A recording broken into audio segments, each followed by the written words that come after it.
About it. Yeah. I can remember when my daddy went to the cotton field to, to chop cotton. And there's a big old oak tree sitting over on the cotton field. And the boss come out there riding a horse. And he slapped daddy across the head 2 or 3 times with one of them hand hold bells and run him out under the tree. Me and Mama was sitting on the opposite of a tree, and he told us, if you want to stay on my farm, you better get up and get to go to work, or don't you get the hell off of it. I never will forget that.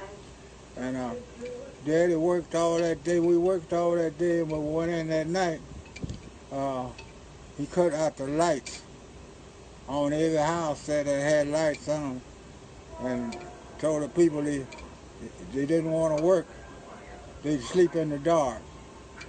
They won't have no fire. Oh, it was hell back there then.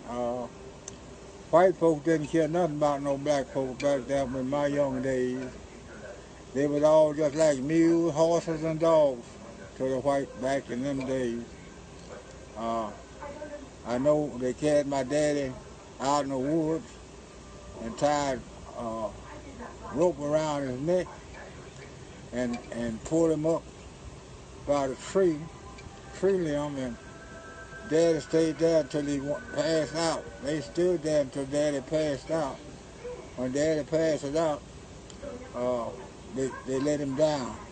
And that, I guess it's about 10 or 15 minutes before my daddy come back to himself. And when he did that, he told Daddy to get the hell off of his farm and don't come back there. Sorry working son of a bitch.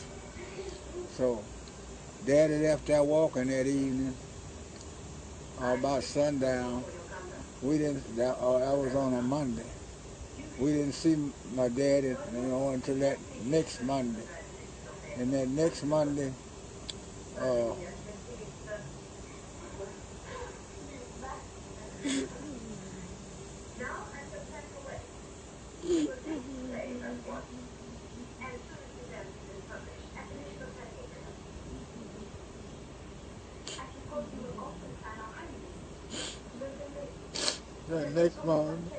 the next Monday, Daddy moved with a white man they called Mr. John Campbell.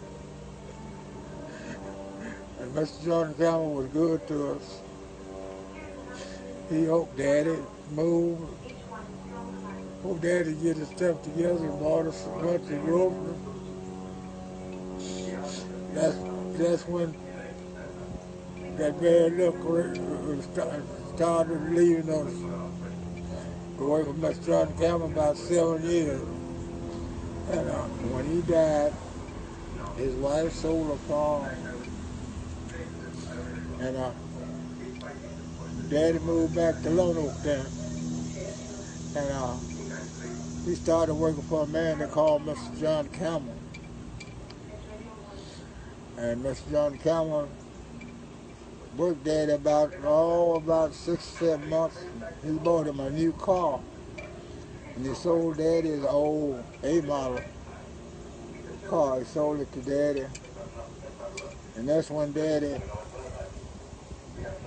packed his little clothes whatever he had and left him to Mama.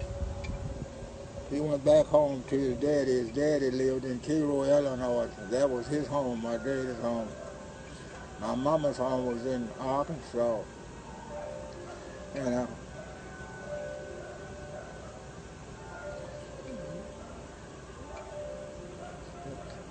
he was jumping on Mama, beating Mama up. The white fellow come along there one day. Mama was crying and carrying out. He asked her what's wrong, so she told him. He said, well, get what you want to carry with you, and damn the rest, he said, and I'll send you home. And he picked my mama up in the truck and carried